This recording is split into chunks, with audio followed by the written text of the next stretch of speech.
Hello, hello, hello, everybody. Can you hear us, people? We are back again. Back. Thank you, thank you, thank you, thank you for coming, people, everybody. Suma, thank you. Today we have a good one.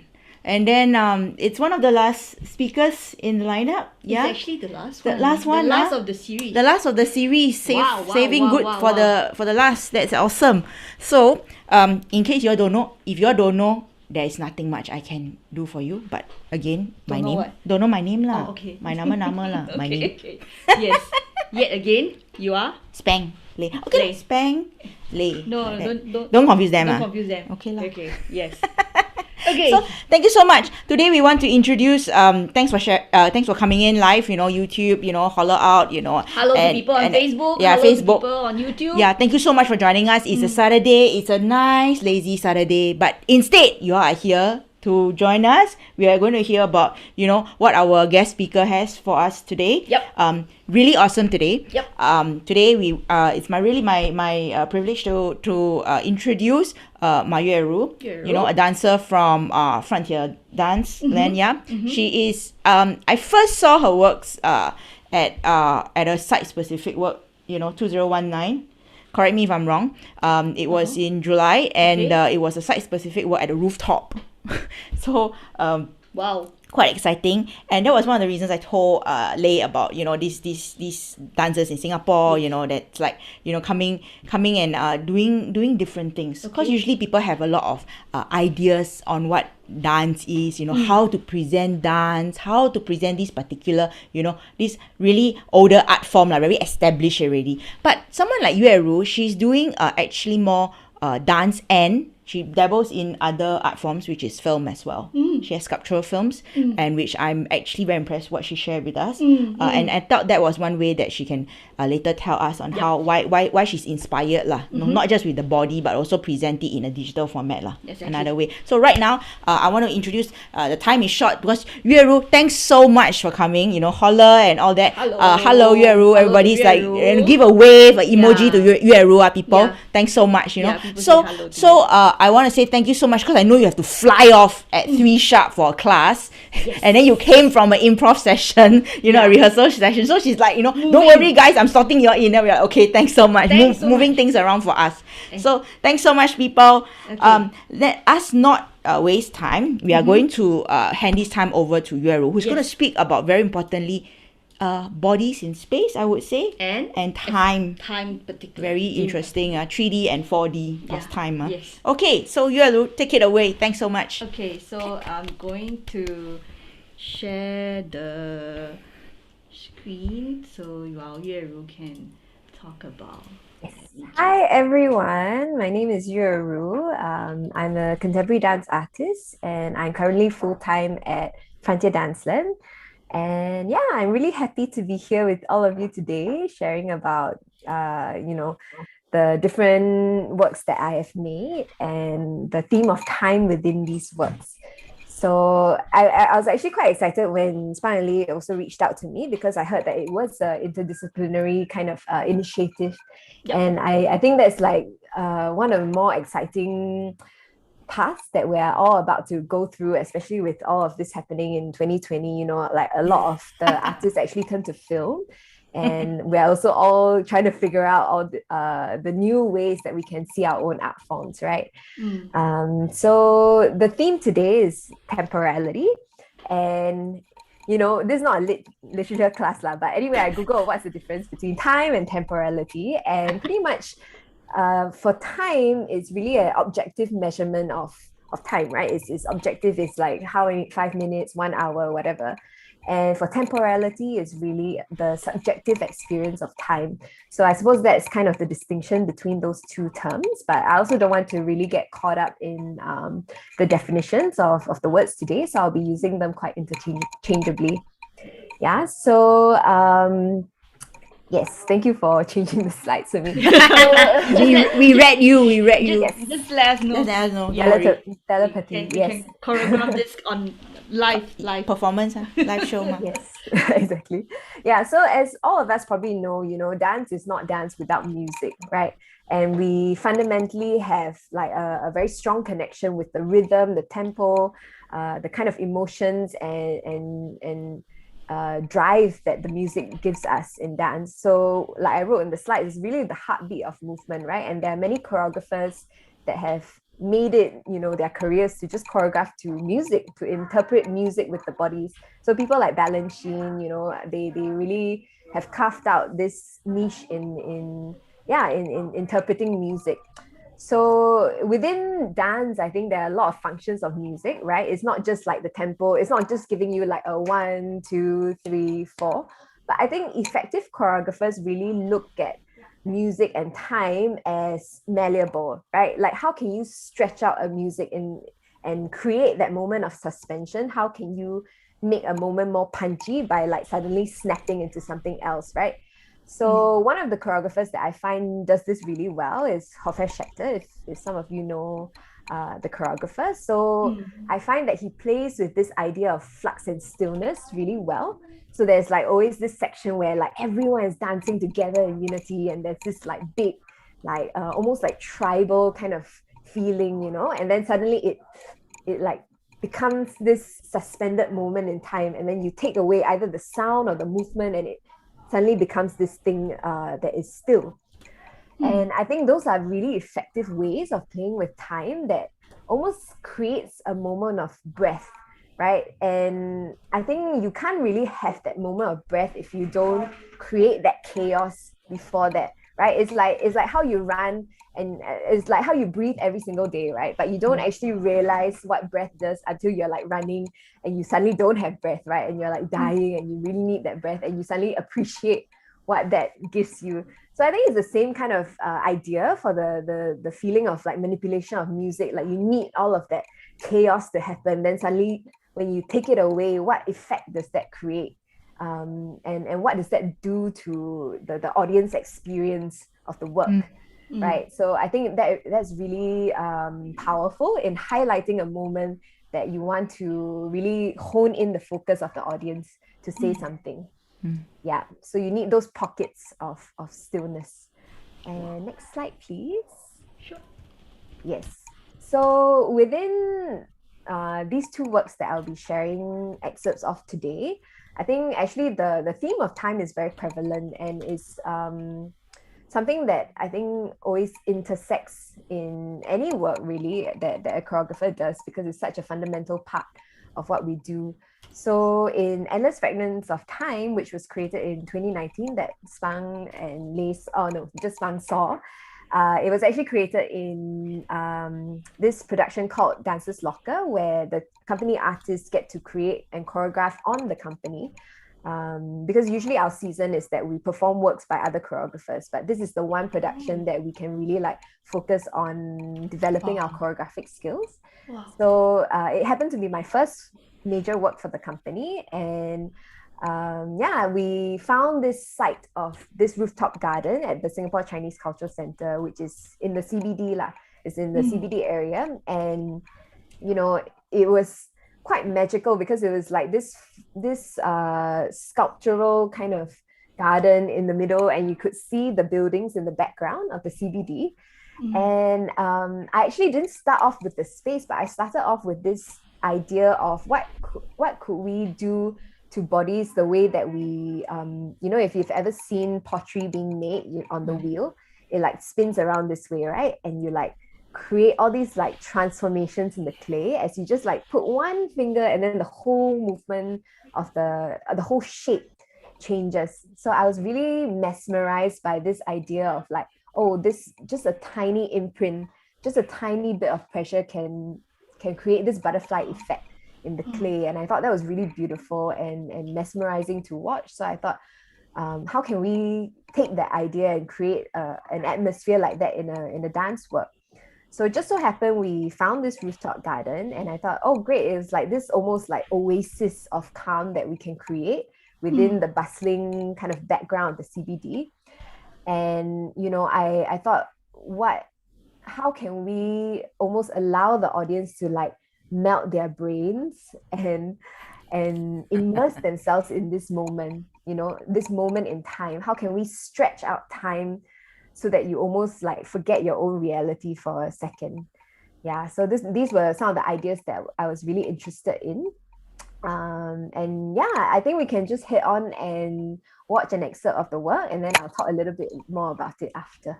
Yes, Okay. so this is Endless Fragments.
Beautiful. So that was an excerpt of the work. And actually, before I move on, I was just also wondering if you had, any of you watching had any first reactions to what you saw. You can maybe like type it in the chat, or you can unmute yourself also lah, because although this is a presentation, also it's nice to interact with everyone. Yep. Yeah. So yeah, People if you just don't feel go ahead, comfortable, don't worry. The talking- Hira says it was absolutely hypnotizing, and then Kaijin's like a lot of touching. I That's a good Yeah. good one, because some Yes. people we don't know. Then we are like, hey, dance touch a lot or something, but it's hypnotizing. So maybe you can comment on that. Intimacy. Yes, lovely. Very Hmm. majestic. Yeah, a lot of touching. So funny, right? Like that we see this work now captivating. in 2020 or 2021. Beautiful. Like, Yeah. like we wouldn't have been able to do this work like this year or last year, And I think it really also gives a different, perspective to the work that we've created. Also, it's like, wow, there's also a section that you don't see here, but I had all the dancers squeezed into that one box. Yes. Just now. So it was like 5 different dancers. They were just like Tetris shapes in the little box. Yeah, like a Kubrick film. Oh, Yeah, interesting. the Hira I says wonder in a why Kubrick film sort of way. Oh, I've never watched a lot of Kubrick, but yeah. Are you Interesting. I think Tahira referring to all the sci-fi. In his face, all this. Yeah, very spacey, Space very Odyssey. futuristic because of the architecture. Then somehow there's human within the future-looking thing. I'm just wondering, just shouting out for Tahira. Yep, Tahira says, thank you, Tahira, we think alike. I see. Oh, very interesting. Yeah, thank you for Yeah. everyone's responses. Yep. Yeah, so the hypnotizing thing, yes, I researched a lot about what people find satisfying and calming to the mind, right? I literally just like YouTube a lot of like hypnotic videos, calming videos, and like I realized that, I mean, the common thread between all these videos is that it moves, like there is like this transformation that happens like almost unwittingly, like there was one also like there's like sand art, and you like just do different patterns, and it just like becomes this kaleidoscope thing, you know, with different patterns and things like that. And then there's like cutting sand also, like the sound of cutting sand, this like ASMR thing. So anyway, like I researched a lot into, yeah, like what really allows the audience to kind of like take themselves out of their bodies almost and just like settle, right? Just settle into this moment that is happening in front of them, Yep. and almost like create this meditative feeling. Yeah, so I think part of that is figuring out how to stretch time, right? Like you see in the slides, like how do you make time almost feel like elastic? How do you make a long period of time feel very short, and vice versa, right? Like how can you have yourself almost like not think about the moment in front of you, but experience it, and let it resonate in your bones. Like, you know how when sound waves, like in the bass, when the bass drops, right? Like you feel like the vibrations in your bodies. Yeah. So I kind of wanted to create this sort of atmosphere, because I thought like, oh, sometimes when you see dance, it feels very like far away from you. You just see bodies moving, but how can you then embody the same things that the dancers are going through, and have changes also to your own experience while you're watching the work as well. Yep. Yeah, so it's almost like a therapeutic thing. Like I was almost thinking of like, yeah, like how can we like create this like like drone vibration-y atmosphere. Yeah. And I think also part of what sparked the idea was like, I visited the Monet exhibition in Paris once, and like I remember sitting surrounded by the water lilies after like a long day of just like looking at museums, right? And I just felt this like huge physical release just watching the paintings, you know, just like transporting myself in front of those water lilies by the lake or something, you know. And I felt like, wow, like that is the power of art, right? Like there's just like you, that you can physically feel the effects of the artwork on you, right?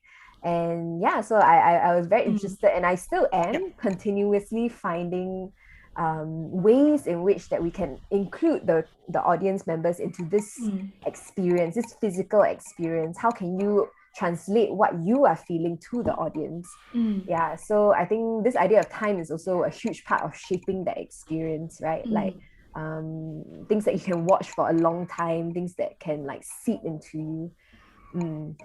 Yeah, so let's move on to the other work. Oh, Okay. someone had a comment. It reminds me of Pygmalion. Yeah. Mythology creating Interesting. a Yeah, yeah, statue. yeah.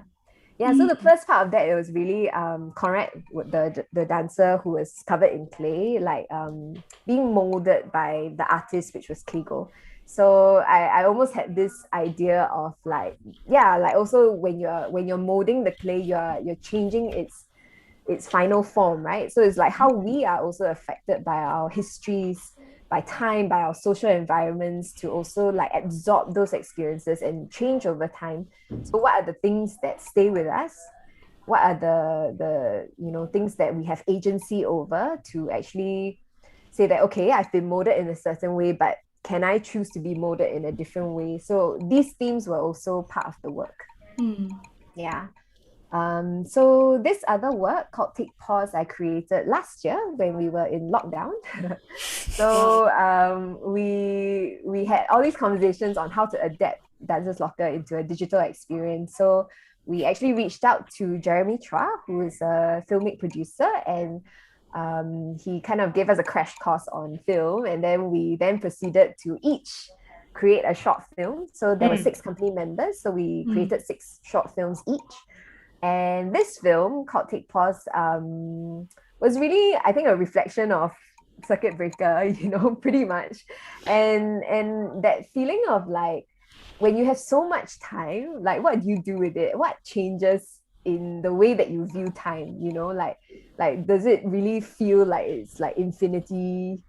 Or does it feel like you are like restless within all the time that you have, you know? So in that way of like kind of reimagining also what your experience at home can be. Because I Yep. remember I stepped out of the house like after, you know, to just take a walk after like I think a month or something like that. And then I was just struck by how everything was so sensorially rich. Like the green was really green, the lights were so bright. Like, you know, you could hear the birds. I like heard the roosters and like paid attention to the sounds of the space for the first time. Because I'm not really at home, like, you know, in a general day. Like I leave in the morning, I come back at night. But like Yeah. being at home all day, I really get attuned to the sounds that happen throughout the day, right? And I thought, how can we take this kind of like heightened sensory experience into the domestic space, and how can we see our domestic space with just as much richness and texture? So part of that was also like thinking about how I can disrupt the senses. So how can I like make something feel 200% of what it is, right? And how can you almost keep yourself in that state of imbalance after like pretty much rediscovering your senses? Yeah. So yeah, I think let's take a look at the excerpt first. We'll just take a look at half of it, and then I'll let you know when to stop. Okay.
Stop.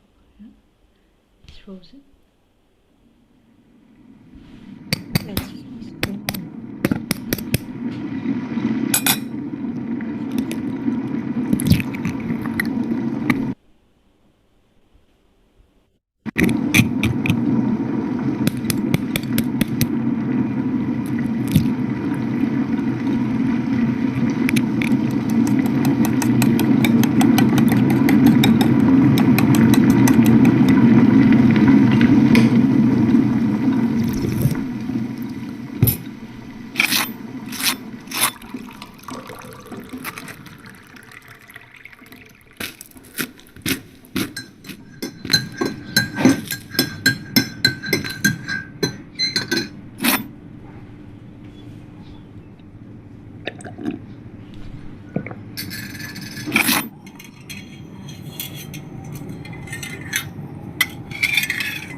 Only Lei can see my face. She's like, hey, are you Why? okay?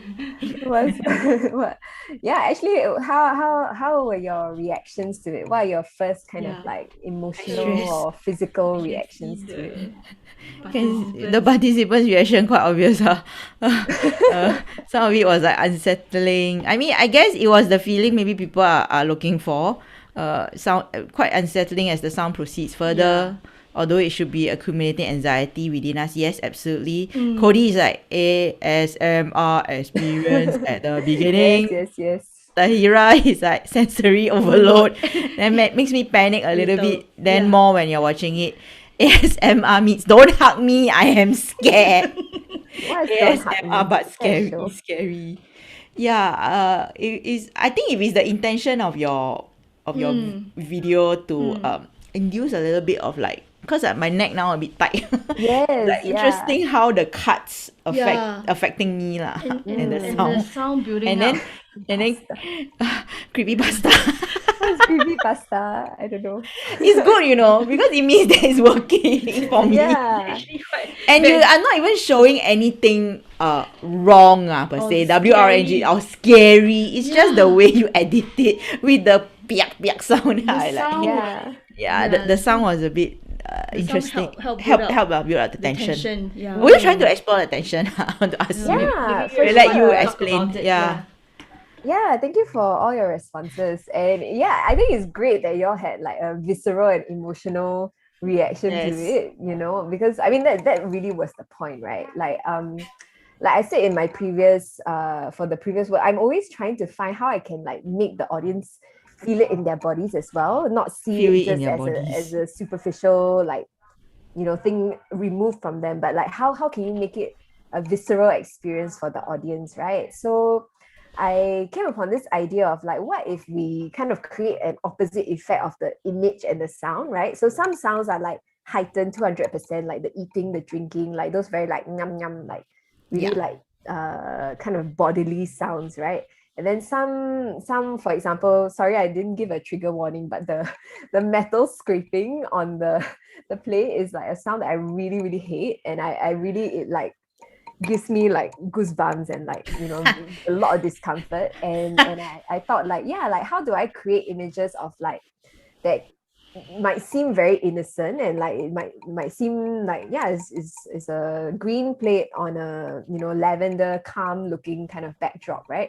But how can I create a juxtaposition between images of comfort and discomfort, and then sounds of comfort and discomfort, and what kind of tensions does that create within the body? So I don't think it was necessarily my outright intention to make this half of the work anxious. I think I was just really looking more of like the like image and sound and the sensory kind of disruptions that we can create. But even for me, after watching this, like, how many times, I still feel that sense of like dread and anxiety as I watch the first part of the work, and I think it really like brings back memories of the time that we spent in lockdown. And Absolutely. it really like kind of put into visual and audio kind of a sense that what we experienced in that time, like this kind of like inertia almost, like what do I do with all this time? I have so much work but also like so much time but also so little time, like it's that kind of like tensions created within the body and the mind, and like like how you perceive time becomes very different during lockdown, I'm sure, right? Like for all of you. New also word like now, lockdown time. so also Just invented new category of CB time. time. the CB time. So I think there were two moments of release that I wanted to play within that section also, which one was the opening of the window. So as I opened the window, like my auntie actually was singing in the background, and I thought that created like this thread to hold on to, that like, even though there's this building anxiety, there's also like this very human connection that we create, and this very beautiful voice that like resonates amidst all the sounds of nature, all the sounds of like comfort and discomfort. So yeah, I really liked that, how it cut through all of everything that was happening sensorially. Yep. And the second moment, of course, is the clock dunking. And Oh, that was good. yeah, originally I wanted it to sync by itself, but then after I saw also like how it was in slow-mo and how it was actually a very like deliberate physical choice, right? To sync that clock is also like, yeah, like you also have that choice to like sync your own clock, right? To like remove yourself from that anxiety from and to reshape your perception of time. So I think in two parts, the film is really how you manipulate time, but also how you see time, right, within your own lives and within your own experience of what has happened in 2020. Yep. So yeah, I think that was really kind of what I was trying to go for, and I'm kind of almost glad that you all felt it was a bit. I mean, I didn't intend for it to be scary, lah, but like definitely like have some sort of visceral reaction to it. Someone Yeah, says so- it's actually dark, quite dark, during this time that you're trying to portray. It's not physically like dark, likewise, but I think the feeling that it gives, I the think- hero saying. I think it is I would say it's a collective time to a certain extent, because this is something that globally almost every individual experience some form of Anxiety, lockdown or Anxiety, circuit breaker, and Mm. discomfort. I think it resonates Yeah, with for me. with us. The first with one was very people. touchy. Someone said, very touching. Hey, miss that. And Yeah. suddenly, It's a big contrast. It's a big contrast. The two works, right? People, They very has a amazing. very like on the other end And of then the spectrum when it comes to you can tell how time. how this situation, I mean, I don't even want to say the word, this situation is affecting all of us, the before and the after. It's just 1 year gap, right, in between, less than that. I would say that the first piece was for me more, it reverberated, like the vibrations happened outside my body, whereas the second piece, the vibrations Oh, happened yeah, inside yeah. my body Yeah, while yeah. watching it. For So I sure, don't know. for sure. I don't know. This is just me. Okay, Yeah. sorry. Anyway, Sorry for the Please, segue. Please go. continue. No, I'm having a lot of fun, like also listening to your feedback. But actually, yeah, this is only half of the work. Actually, the second half of the work, which we don't really have a lot of time to show, but it's actually that release. Like the first is the building of the tension, and then after the clock dips, then after that it becomes like like that release and at some point also my grandma's voice, we have like a conversation in the voiceover and things like that. So yeah, maybe I don't know whether the slides will be available after this viewing, Yes. but actually I'm not sure whether I'm supposed to let Actually, y'all we see have the this whole on piece, but anyway. Vimeo, right? Yeah. Yue Ru. You have this on Vimeo? You have this online, right? This video. No, because Oh, we're still that's a sending it pity. You out. should. So actually, yeah, Should we do you don't want them to? Yeah. If you want can to put it on see Vimeo. the rest of it. Yeah, Yes, yeah. You want, Like shall we 3 play the minutes? rest of it and Yeah, then let's just play. review Yeah. the. Yeah, we Okay. can see it. Thank you. Can Yeah. 阿妈。哎，叶如，我看到你了，你看到我吗？哎，看到你了。你看到小猫吗？哦，很可爱耶。啊，我现在出来外面乱跑了。哦，真的、啊？它可以跑啦。我们请一个保镖给他嘞。什么保镖 Panda watch over them on a panda.？Really? Yeah. Because panda is a mummy. 他整天在跑步啊。 Oh, is it? Panda is a female. I 呀 thought panda is a female. no. Oh yeah. True. Panda out ah, he will walk out ah. Now this few days ah, he don't want to walk out. He ignore me. He just look at the cat only. Well, do that different back. Cái chói chia à, còn nó bỏ tay cái No, chia cả cái that's terrible. 哎，你在吃饭没有？叫阿妈来吃饭。nhà nó没有礼貌。妈妈今天吃好吃的饭呢。Chả biết ra chi. Cái gì ha la gì không? Đi bộ đã sao? 你可以计划的呀。对。 Oh, why is it barking? Ê nhau. À. À. Ok. meow. Bye bye. Okay, Amma, where's Amma? Amma, bye bye.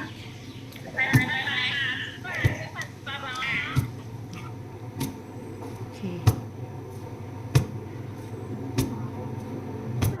And that was the Wow, whole I feel more work. comforted. Yeah, maybe we should have just continued watching. Sorry, I stopped you all. No, it was No, good. no, it's It okay. was It's good. I think we Okay, I feel that was a Tahira was saying that's a nice Nice ending. So for those, sorry, I just a short segue just to I want to explain to people who don't really understand dialect. It's just that the dancer was talking, at least the protagonist was talking to the ama, which is the grandmother, about what how is it like filming? Can you see me on the TV? I mean on the I phone. presume, I presume like I'm assuming. Yeah, How was okay. it? That kind of thing. Yeah. So because the ama speaks only, the grandmother only speaks in dialect. Yeah, Yeah, Teochew, right? Teochew, I think. Yeah, and Mandarin. So the fact that there's this old woman, I can see the person. It's more comforting lah. That the ending I was think good. the voice hope is of there. a human The hope is there. compared to the Scrapey metal. the things. scrapey metal And then the egg.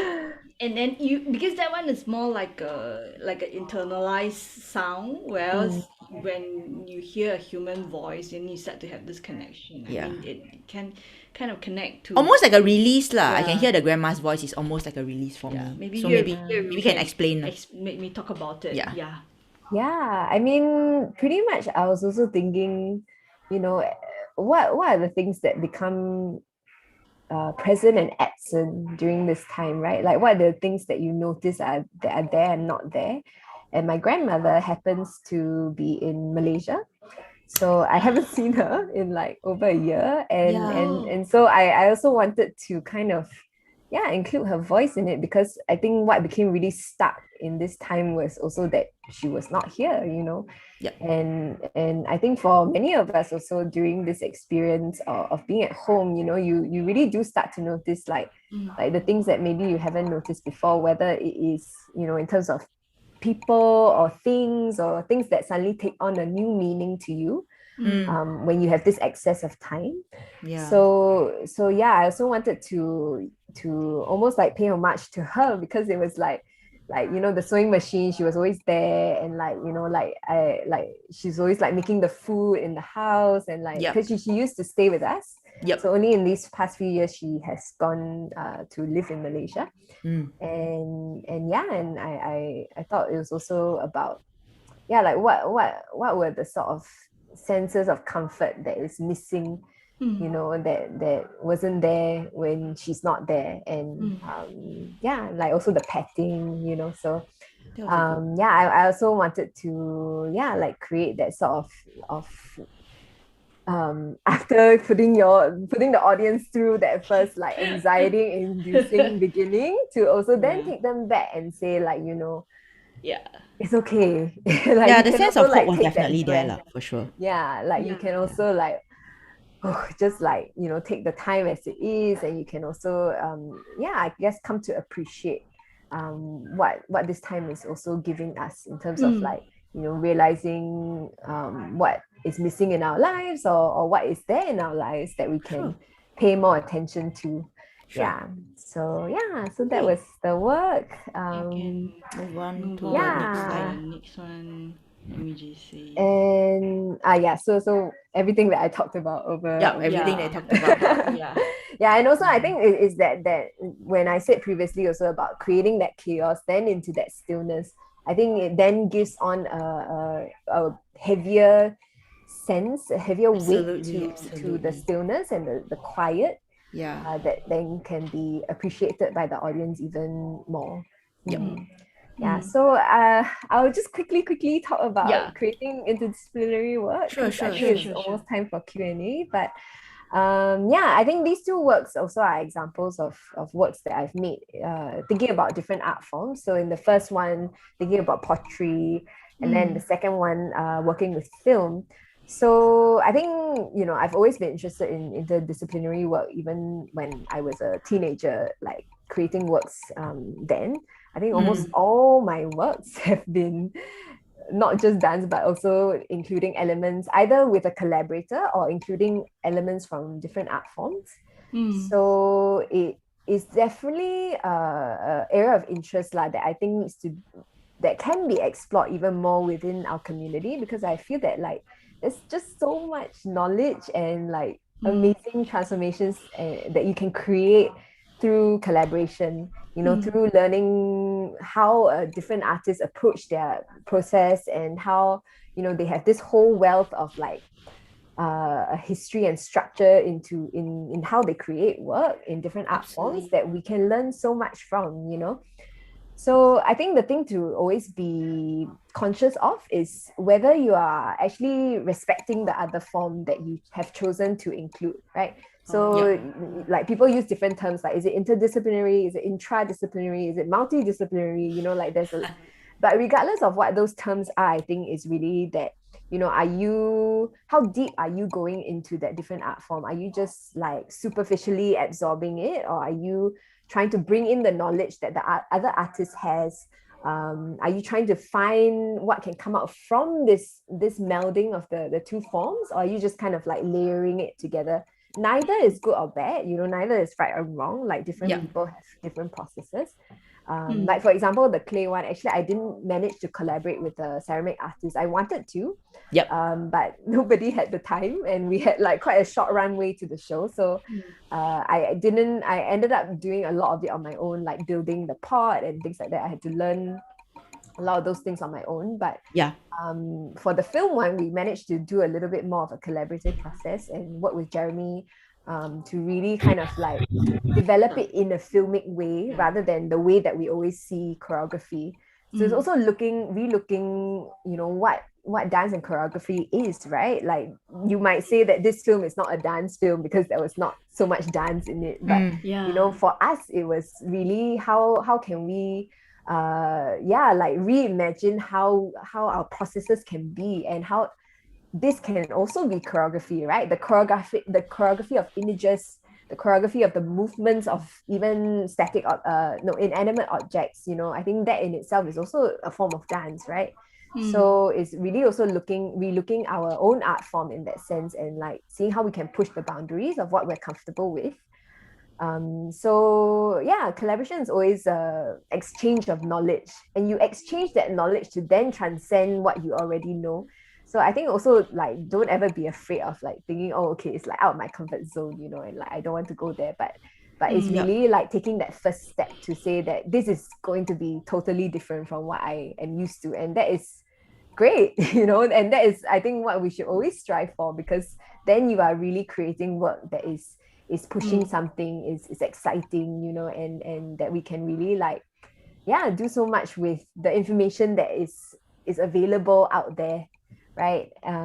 So it has to also be very open, I think, and generous and sincere in the way that you approach someone else's artistic process, and what you can learn from them and invite from their form, and absorb from one another, inspire one another. I think it's also a very it's a very fulfilling experience. So Fantastic. Thank you so much for sharing. last slide. She's very polite. Yue Ru I'll just wants to thank everyone. yes, and if anyone has any questions, do share. So Thank you so much. Sharing. Stop sharing for now. Thank you so much, people. Okay, Thanks. then, Thanks for having us. This. Yep. Okay. Fantastic. Yes. So thanks Thank Yue Ru. It was a good one, the ending especially, and how you talked about your processes, right? And how you actually search for collaborators. So I'm going to start off with people just go on the chat, ask questions. She loves this kind of thing, Yue Ru. So my question is, you talk about collaboration, right? So people here do collaborate, the participants and all that in ArtsXplore, these fam people. We do collaborate. However, it's not that easy, because sometimes we are giving up control, right? You are the creator. You always have this slightly creator's will and desire and slight small ego to, you know, want to control the outcome, control the thing. And then when you get someone to come in and you have to listen to the other point of view, then won't you feel that you're giving up control? Won't you feel that it's like not as nice as what I initially want to envision? Right? It's long term usually. Yeah, I mean, it's definitely like a negotiation in the process, you know, and I think you and your collaborator has to also set out clear, pathways for yourselves. Like, are you like, for example, are you because you are the choreographer, are you only in charge of the choreography, and then the sound designer is only in charge of sound? Or and for me, the way that I work is that, like, I mean, of course, the sound designer doesn't choreograph lah, but I always value input from anyone really. And I think it's really important to always view your works from the outside, you know, like, because I'm a dancer, I view certain things in a certain way, right? And same thing for how I view music in a different way from the musician. So I think that's also really valuable, because the audience doesn't know any of these things. I mean, not always. I mean, some of them are also artists themselves, but I think a large majority of the audience wouldn't have the knowledge that you have as a dancer. So but you are the ones that, you know, we want to in the end affect emotionally, right? So it can't just be me that says like, oh, I feel affected emotionally by my work. Like, that's not the point, right? Like, I'm not making works for myself, I'm making works for people. So it's always a valuable experience for your collaborator to also say, okay, what works, what doesn't, what from their experience, their knowledge, can it be improved? And I think there always needs to be a certain humility to that, you know, and to say that, like, it's a big word. I mean you can't hold on to the process and say that, you know, all the decisions that I make will be the right one, because it's not true lah. Like, you know, I think that there's a lot of value to other people's decisions, opinions, ideas, and I think part of what makes a good collaboration is that openness to also hearing different perspectives, different points of view, to then, you know, angle your work towards, or to see it from different angles, right? I mean, that's the whole point of collaboration also. Absolutely. So That was a good, that was well answered. very well Marianne put. here has a question. I think it's very important. She asked, during the process, was the performer's unexpected intention / agenda by pure chance? Was the performer near the window representing, you know, was it suicidal, mental health, mental well-being? What was, you know, that kind? No lah, I didn't really think of it as a suicidal moment. No, I think actually what happened at the framing of the window was really just like, we found this framing, and then my cinematographer said to me, oh, it's a beautiful framing, why don't you just try a few like movement improv to it? And then I said, okay. And then so we did that, and then it was only during the editing point that, like, none of it was choreographed, the movement. So it was all improvised. Pure chance. Yeah, it's all improvised. All of the, you know, pushing of the thing, like, all of it was really improvised. So I never really had the intention of it being like something, like to say something about, you know, being suicidal or anything like that. So I think it was just more of like the movement representing that building of the tension, and it just so happened to be next to a window, because that was the framing of the shot. So, but I mean, of course, I think part of the beauty of these images is that you get to, you know, look at it in your own way, with your own history, your own experience. Absolutely. So I mean, it's also like, you know, like a chili to me is not a chili to you. A century egg to me represents something different. You know what I mean? Like, so I think I also wanted to keep that openness in the sense of the images. And then the performance uninspected intention, meaning the anxiety, or was it by pure chance? I Intentionally go and create this certain mood, like what you tried to create in the first piece where it's hypnotic. Was this intentionally driving towards the anxiousness? Actually, no. Like I said just now, I think I only realized how anxiety inducing it was after it was edited. Like for me, my main intention was to create a heightened sensorial experience and to very create a heightened, yes. visceral experience. So it was very much physical rather than emotional in that sense.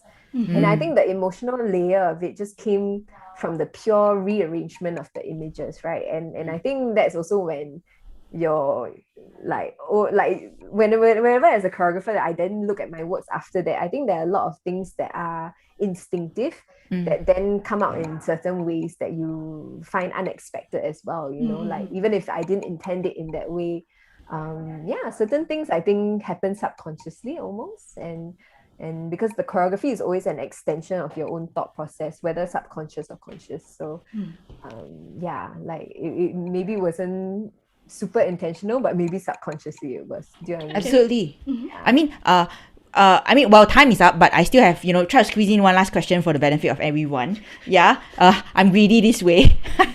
So, you're a dancer first and foremost, but do you see, this is just your personal opinion, of course, not representing, your organization and all that, but do you see, films, being one of the methods that, are art forms that you also can weld in? And because people sometimes, in this whole situation, we are sometimes in, sometimes out, we can't be gathering in groups. So do you see as a way of presenting your work? I mean, of course, you can say things like, I obviously want my audience to be live. There's the presence of the body, but yeah, do you see a compromise? What do you see? Just want to check with you. I don't mind either. I think the live experience is definitely very different from film, and I think one of the things is that I don't get lifetime feedback, right, from the audience. I don't get to feel the energy. I don't get to see what your faces are when you look at this work, and I mean, not that I can really see also when I'm performing, but I can definitely sense the energy in the space. Yes. What people are feeling, right? So I think as a performer, I always prefer live. Me too. But it's just really hard to perform to a camera, and the tech crew, and it's not the same. But as a creator, I'm definitely open to continuing to explore film, continuing to explore different forms that we can actually present work and see dance. I'll definitely continue going on with that track as well. I think in tandem with what we do for live shows. Absolutely. I see, people putting in online content because, now people are unable to access the on-site content. So even part of the presentation that our participants are going to be, doing, it has to be, no choice, has to be online content. But I think the integrity of the work is still, hopefully we can find that balance. Well, thank you so much. It's just rightly 2:29, 59, 2:59. Oh my God, you have 1 minute to prepare for your class. So thank you so much. Thank you everybody. Please give a thumbs up to Yue Ru, who's managed to squeeze everyone, me and everybody in. Thank you. Thank you once again. And all that. And then I really am so grateful to everyone. Thank you, Yue Ru. Plenty of claps to everyone. Oh wow! Thank you. Yeah. Thank you so much. Yes, please feel free to reach out if you all have any other questions on anything. And thank you for having me today. Much. Thank you, Yue Ru. Thank you on my creative process. So okay. And thank you once again for all the participants who are here. And thank you so much for people who joined us on Facebook and YouTube. Thank you so much. And then this will be the last of our ArtsXplore artist talks. But look forward to 27th of March, which is 1 month down the road. And then the participants are going to do their final sharing. And we will be sending more information on our website. So thank you, people. Follow us. Thank you. And then thank you so much. Thank you. I know you got to rush out. You're at your school already. You got to just rush out. Thank you, Yue Ru. We got to catch up. Thank you. Thank you so much, everyone. People. Thank you. Oh, yeah. Thank you. Thank you. Thank you, everybody. Thank you, participants, for joining us today. Thank you so much. So for those